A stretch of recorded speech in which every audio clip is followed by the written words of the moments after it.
Hello, everyone, and welcome to our series talking to chief data officers about the world of data and what's going on in organizations today. My name is Tracy Gusher. I'm the America's leader for AI and data for EY, and I'm joined today by Barbara Latulippe. Okay, Barbara, so foundationally, lots and lots to think about, lots and lots to assemble as a chief data officer, looking at this world of AI and the data that supports it. This costs a lot of money, right? I tell my clients all the time, for every dollar you spend on AI, you're going to spend 20 on data, because good AI only comes from good data, and data is one of the hardest things that we do in organizations today. So, how exactly do you see the data being the money being spent? And how are you mapping it to value? How are you proving to your senior stakeholders in the organization that the dollars they're spending on data are worth it and that they're getting a return on that investment? I think Takeda has been very proactive. They created a value creation office, and that oversees two key investment areas. One is generative AI. And so there were 12 initial generative AI use cases that were funded centrally. And we'll continue to expand on that. So we're also leading the concept of AI labs for exploration and discovery. And then the other part was enterprise data management. We really felt that we had to continue to strengthen our foundation and accelerate our data-driven domain strategy. So those were two key areas that were under the Value Creation Office. What I did is I also reorganized my team to align with that model. So as I have an enterprise data strategy lead, I've also put what I would call a value creation business strategy lead under four key areas. One is commercial, and that covers about 6 domains, such as our HCP, our commercial, our patients, our payer and plans. Then there's the supply chain. Lastly is corporate functions and R&D. So 4 key areas that now I have a lead business strategist, and that role is to focus on working through our various business units and surfacing those value creation opportunities. Right now, we have 30 of them in the pipeline, Tracy, which is really exciting. Yeah. And they're coming from the business. So that is, how do we either look at bringing work in that's currently outsourced? We have I'd say we've accelerated our strategy. We have what we call innovation capability centers now. And we've moved to Takeda permanent employees, and those are in Slovakia, Mexico City, and also Bangalore. So excited that the data and analytics team is one of the biggest chapters right now. So I've also created a chapter to help us accelerate that vision, but more importantly, it has to align to the business strategy, and that's why value creation is so important. So we have regular meetings. We come up with a plan over what is the biggest projects that the business needs good data for to drive their GenAI use cases. So some examples of that, we created a medical evidence gateway where we've been able to apply some generative AI, as well as bringing in some new capability like lab alerts. But most importantly, I think the new way we approach it is we create what we call MVPs, and we co-design with the business. And then we have the ability to work with the business to say, what value is this driving? Then we can make a decision whether we continue on that journey or perhaps pivot to a different use case. Right now, they've been highly successful. We have a steering committee we go to quarterly that shows the value. And then we also bring it to a digital council to show how it can scale. So I think really the role of a CDO is now starting to really focus on, how do I drive the most value with the data that we have? And potentially, what data do we need? It was very interesting. I was talking to one of our recent business unit presidents, And she continued to reinforce a message we should all remember. We need to speak the language of the business, right? Many of us as technologists, Yeah. we get excited about the technology, but what really brings it to life is what value does it drive to the business? And that's where you drive, I'd say, excitement, collaboration, to really partner together to drive, some very effective use cases. Yeah. Barbara, I get asked all the time, how should the role of the CDO be viewed today? And how should a CDO be structuring their organization in light of all the AI stuff? And I think that the model that you have is leading practice. And I might not get it exactly right. So correct me if I'm wrong, but when you think about the way that you're structuring your organization, it sounded to me like you have somebody leading your technology, your platforms, somebody leading governance and management and quality, and then somebody that is truly business and value focused. Did I get that right? You did it, and then we also created AI or generative AI as a service. So we've gone to almost like a service and consulting model. But what I really like about the approach is it's almost like an R&D approach. So the head of data strategy, they focused on all these early opportunities, and we created what we call data labs as well as AI labs. So with the AI labs, we're creating, let's call them innovation workspaces.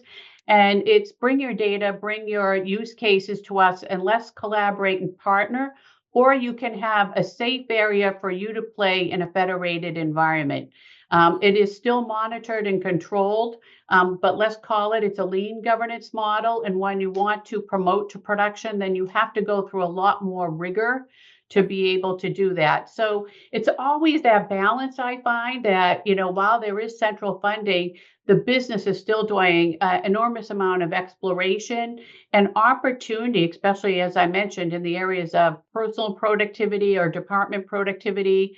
And they want to now start sharing some of these Gen AI models that they developed. And so this gives them the avenue to do that through the AI labs.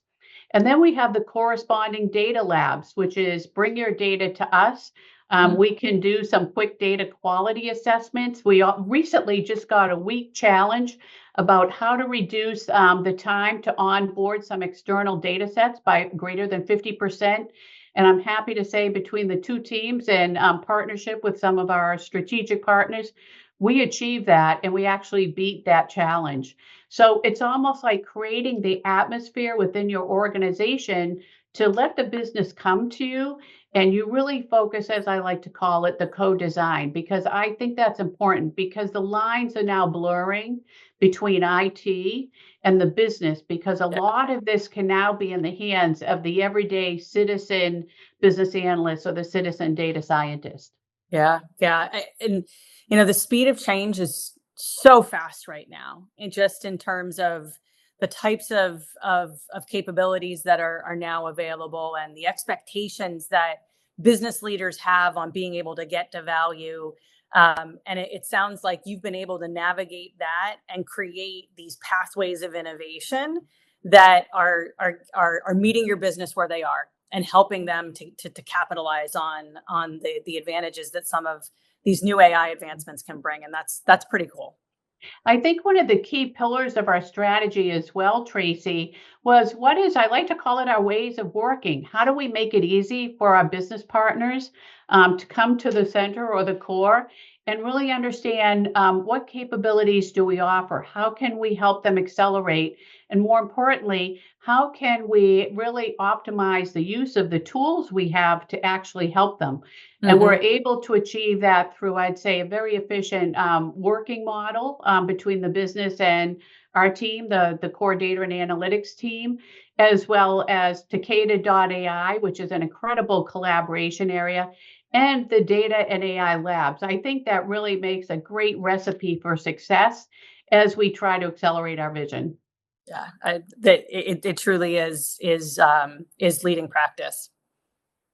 Thank you. And I think the other key area, Tracy, as we talked about really thinking of data as a product. And I know that's hopefully emerging and growing these days. But if you truly think of data as a reusable, consumable product, we are now building data sets, but we're really encouraging the whole concept of data producers and data consumers. So we now have started, I think we have over 500 data products, and we are continuing to surge on that. But we're actually enabling our business units to opt in and promote their data products in a marketplace. And that helps with the reusability across the enterprise. So that's been a pretty huge success as well. But that's taken a lot of, I'd say, data fluency and I'd say evangelizing about these new concepts that we're really trying to drive with data and AI. Yeah, the concept of data products, Barb, I think is one of those things that a lot of chief data officers and CIOs have been talking a lot about. And what really resonates with me about that approach to data is that it instantiates that data isn't something that you just can kind of fix and build and then forget about, Yeah, right? right. Just like any product a company takes to market, a data product needs to be created, it needs to be maintained, it needs to be upgraded, it needs to be added to, or else it becomes stale and nobody's going to want it anymore, right? Yeah. And that strategy of data products, I think, is the way that we stop thinking about data as a project and more about Yes. data as a business function in the organization. Yeah. And through our governance process, we also have starting to use the term of data product owners. Mhm. So we're really trying to drive accountability of, if there, to your point, if there's a product, there could always be new features or functionalities. And especially when you take the approach of an MVP of starting and then accelerating and enhancing that product that gets more users and then we get more requirements. So I think that's been really key to start using that term internally. So we have platform owners and product owners, and that's really defined kind of the accountability when you do own a data product. It has to be owned through its entire life cycle. Yeah, very well said. Mhm. And so, Barb, I'm just thinking back on everything we've talked about. So, we've talked about what AI ready data is.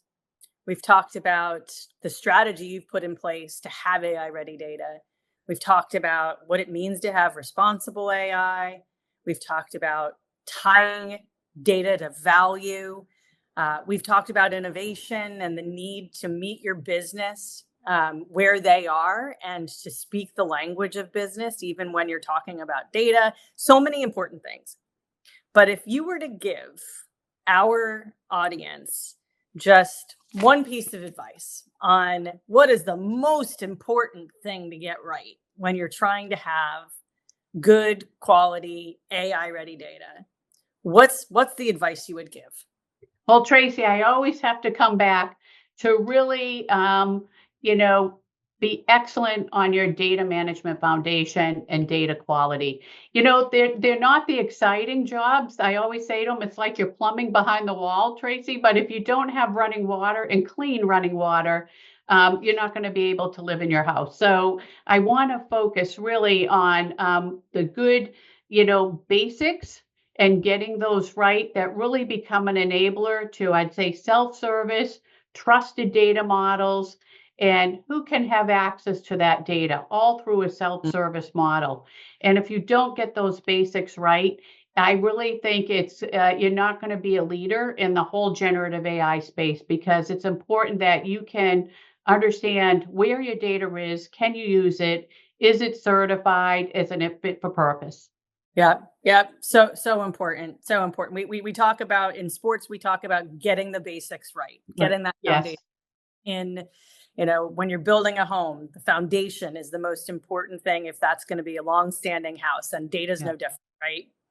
Um, Barb, when we talked earlier about the role of a CDO, I mentioned that I thought that the structure you've put in place is a leading practice, thinking about governance and management, the technology, tying it to value and innovation.